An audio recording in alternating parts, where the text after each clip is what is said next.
लोकसभा सीटों के लिहाज से देश के सबसे बड़े राज्य उत्तर प्रदेश को जीतने के लिए तमाम सियासी दल गुणागणित में जुटे हुए हैं। 80 सीटों वाले इस राज्य में असली लड़ाई बीजेपी और सपा बसपा गठबंधन के बीच है, मगर कांग्रेस भी खेल बिगाड़ने के लिए तैयार है। ऐसे में बीजेपी के लिए चुनौती बढ़ जाती है, क्योंकि जिस बीजेपी ने साल 2014 के आम चुनाव में 73 सीटें जीतकर सभी को चौंका दिया था, अब उस पर एक बार फिर यही प्रदर्शन दोहराने का दबाव है। मगर बीजेपी को यह भरोसा है कि इस बार पार्टी 2014 से भी बेहतर नतीजे देगी और जनता सभी 80 सीटें जीतकर बीजेपी को देगी। अभी हाल ही में बीजेपी प्रत्याशी दिनेश लाल यादव निरहुआ के लिए चुनाव प्रचार करने पहुंचे सूबे के डिप्टी सीएम केशव प्रसाद मौर्य ने कहा है कि 8 में जुड़ेगा 0 और मोदी जी दोबारा देश के पीएम बनेंगे। दरअसल केशव मौर्य ने 8 में 0 जोड़ने वाला फॉर्मूला यूपी में हुए पहले चरण के चुनाव को लेकर दिया है। केशव मौर्य को लगता है कि पहले चरण में यूपी की जिन 8 सीटों पर चुनाव हुआ है, वो सभी सीटें बीजेपी जीत रही है। अब बस आने वाले 6 चरणों के चुनाव में जनता उस 8 में 0 लगाएगी और बीजेपी 80 सीटें जीत जाएगी। देखिए, उत्तर प्रदेश की 8 सीटों पे भाजपा जीत चुकी है। बाकी 0 लगाने का काम करके उत्तर प्रदेश की जनता 80 सीटें मोदी जी को दे करके फिर से भारत की बागडोर मोदी जी के हाथों में सौंपना चाहती है। और जो जब इस प्रकार की भाषा का प्रयोग कर रहे हैं, उनको जवाब ईवीएम मशीन में कमल के फूल की बटन दबा करके इतना करारा जवाब इस लोकतंत्र के महापर्व में इस लोकतंत्र के मालिक हमारे भाग्य विधाता मतदाता देंगे कि उनको कभी इस प्रकार की भाषा प्रयोग करने की स्वप्न में भी नहीं सोचेंगे। धन्यवाद। आपको बता दें, 11 अप्रैल को हुए पहले चरण के चुनाव में यूपी की सहारनपुर, कैराना, मुजफ्फरनगर, बिजनौर, मेरठ, बागपत, गाजियाबाद और गौतम बुद्ध नगर लोकसभा सीट पर वोटिंग हो चुकी है। इन सीटों पर इस बार भी जबरदस्त वोटिंग हुई है। शायद यही वजह है कि बीजेपी को लगता है कि ये वोट बीजेपी की ओर गए हैं। जिन सीटों पर वोटिंग हुई है, उन सभी 8 सीटों पर 2014 के आम चुनाव में बीजेपी ने जीत दर्ज की थी, मगर कैराना सीट पर हुए उपचुनाव में बीजेपी को ये सीट गंवानी पड़ गई थी। फिलहाल केशव मौर्य भले ही ये दावा करें कि इस बार 8 में जुड़ेगा 0 और बीजेपी सभी 80 सीटों पर जीत दर्ज करेगी, मगर असली नतीजे तो 23 मई को आएंगे। ये नतीजे ही बताएंगे कि यूपी के रास्ते से चलकर कौन दिल्ली की गद्दी पर बैठेगा। मुझे बताइए, हमारी संस्कृति, हमारी परंपरा की रक्षा की जानी चाहिए कि नहीं की जानी चाहिए? आपको इस चौकीदार पर विश्वास है? भाई और बहनों, राष्ट्र की सुरक्षा के लिए ये हमारा काम और हमारे संकल्प है।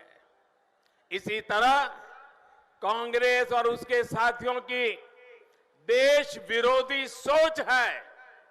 भाई और बहनों, कांग्रेस ने कहा कि जम्मू कश्मीर से धारा 370 किसी भी कीमत पर नहीं हटाई जाएगी। जो बात कांग्रेस का ढकोसला पत्र कह रहा है, वो ही भाषा पाकिस्तान भी बोल रहा है। कांग्रेस का कहना है कि वो जम्मू कश्मीर में अराजकता फैलाने वालों से बातचीत करेंगे। पाकिस्तान भी तो यही बार बार कह रहा है कि ताकि भारत इन्हीं बातों में उलझा रहे। कांग्रेस कस रही है कि हिंसा वाले इलाकों में सैनिकों को मिले विशेष अधिकार को वापस ले लेंगे।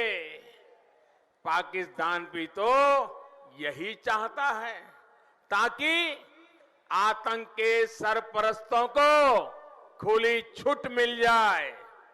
कांग्रेस ने घोषणा की है कि देश को गाली देने वालों, टुकड़े टुकड़े की बातें करने वालों, उनको खुला लाइसेंस देंगे, देशद्रोह का कानून खत्म करेंगे। पाकिस्तान तो भी यही चाहती है कि भारत के खिलाफ काम करने वालों को खुली छूट मिल जाए। भाइयों और बहनों, जो लोग ऐसी बातें कर रहे हैं, उन पर विश्वास कर सकते हैं क्या? ऐसी कांग्रेस पे विश्वास कर सकते हैं क्या? उनके साथियों पर विश्वास कर सकते हैं क्या? क्या ये लोग देश को सुरक्षा दे पाएंगे क्या? भाइयों बहनों, कांग्रेस आज संकल्प पत्र में हम जिएंगे तब तक 370 नहीं हटाएंगे की बातें करती है।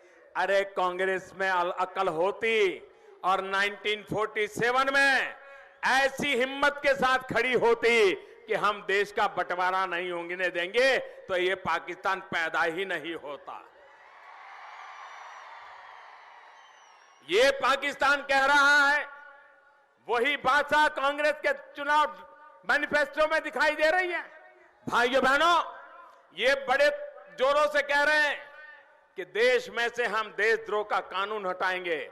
मैं जरा कांग्रेस वालों को कहता हूं कि दर्पण में जाकर के अपना मुंह देखो। आपके मुंह में मानव अधिकार की बातें शोभा नहीं देती है। आप कांग्रेस वाले, आपको हिंदुस्तान के एक एक बच्चे को जवाब देना पड़ेगा, हिंदुस्तान के एक एक बच्चे को न्याय देना पड़ेगा। आप कांग्रेस वालों ने बाला साहब ठाकरे का नागरिकत्व तो छीन लिया था, मतदान करने का अधिकार छीन लिया था। साथियों, कांग्रेस और उसके महामले मिलावटी साथियों की वजह से ही देश में इतने दशकों तक सुरक्षा की ऐसी स्थिति बनी रही। अब तो कांग्रेस, एनसीपी जम्मू कश्मीर के लिए अलग प्रधानमंत्री चाहने वालों के साथ खड़ी हो गई है। अरे शरद राव, आप ऐसे लोगों के साथ खड़े हो? अरे कांग्रेस से तो देश को कोई अपेक्षा नहीं है, लेकिन शरद राव आप, क्या शरद राव आपको शोभा देता है क्या? अरे राजनीति अपनी जगह पे है, शरद राव वहां शोभा नहीं देते हैं। साथियों, अलग प्रधानमंत्री की बात करने वाले, जम्मू कश्मीर के अलग हो जाने की बात करने वाले, ये वो लोग हैं जिन पर देश ने भरोसा किया था। जम्मू कश्मीर पर दशकों तक राज करने वालों ने किसके लिए काम किया, ये अब देश को समझ आ रहा है। इनके दिल में जो इच्छा दबी है, दशकों से ये जो चाहते हैं, वो अब खुल करके सामने आ रहा है। कांग्रेस का कहना है कि वो जम्मू कश्मीर में अराजकता फैलाने वालों से बातचीत करेंगे। पाकिस्तान भी तो यही बार बार कह रहा है कि ताकि भारत इन्हीं बातों में उलझा रहे। कांग्रेस कस रही है कि हिंसा वाले इलाकों में सैनिकों को मिले विशेष अधिकार को वापस ले लेंगे। पाकिस्तान भी तो यही चाहता है ताकि आतंक के सरपरस्तों को खुली छूट मिल जाए। कांग्रेस ने घोषणा की है कि देश को गाली देने वालों, टुकड़े टुकड़े की बातें करने वालों, उनको खुला लाइसेंस देंगे, देशद्रोह का कानून खत्म करेंगे। पाकिस्तान तो भी यही चाहती है कि भारत के खिलाफ काम करने वालों को खुली छूट मिल जाए। भाइयों और बहनों, जो लोग ऐसी बातें कर रहे हैं, उन पर विश्वास कर सकते हैं क्या? ऐसी कांग्रेस पे विश्वास कर सकते हैं क्या? उनके साथियों पर विश्वास कर सकते हैं क्या? क्या ये लोग देश को सुरक्षा दे पाएंगे क्या? भाइयों बहनों, कांग्रेस आज संकल्प पत्र में हम जिएंगे तब तक 370 नहीं हटाएंगे की बातें करती है। अरे कांग्रेस में अकल होती और 1947 में ऐसी हिम्मत के साथ खड़ी होती कि हम देश का बंटवारा नहीं होने देंगे तो ये पाकिस्तान पैदा ही नहीं होता। ये पाकिस्तान कह रहा है, वही भाषा कांग्रेस के चुनाव मैनिफेस्टो में दिखाई दे रही है। भाइयों बहनों, ये बड़े जोरों से कह रहे हैं कि देश में से हम देशद्रोह का कानून हटाएंगे। मैं जरा कांग्रेस वालों को कहता हूं कि दर्पण में जाकर के अपना मुंह देखो। आपके मुंह में मानव अधिकार की बातें शोभा नहीं देती है। आप कांग्रेस वाले, आपको हिंदुस्तान के एक एक बच्चे को जवाब देना पड़ेगा, हिंदुस्तान के एक एक बच्चे को न्याय देना पड़ेगा।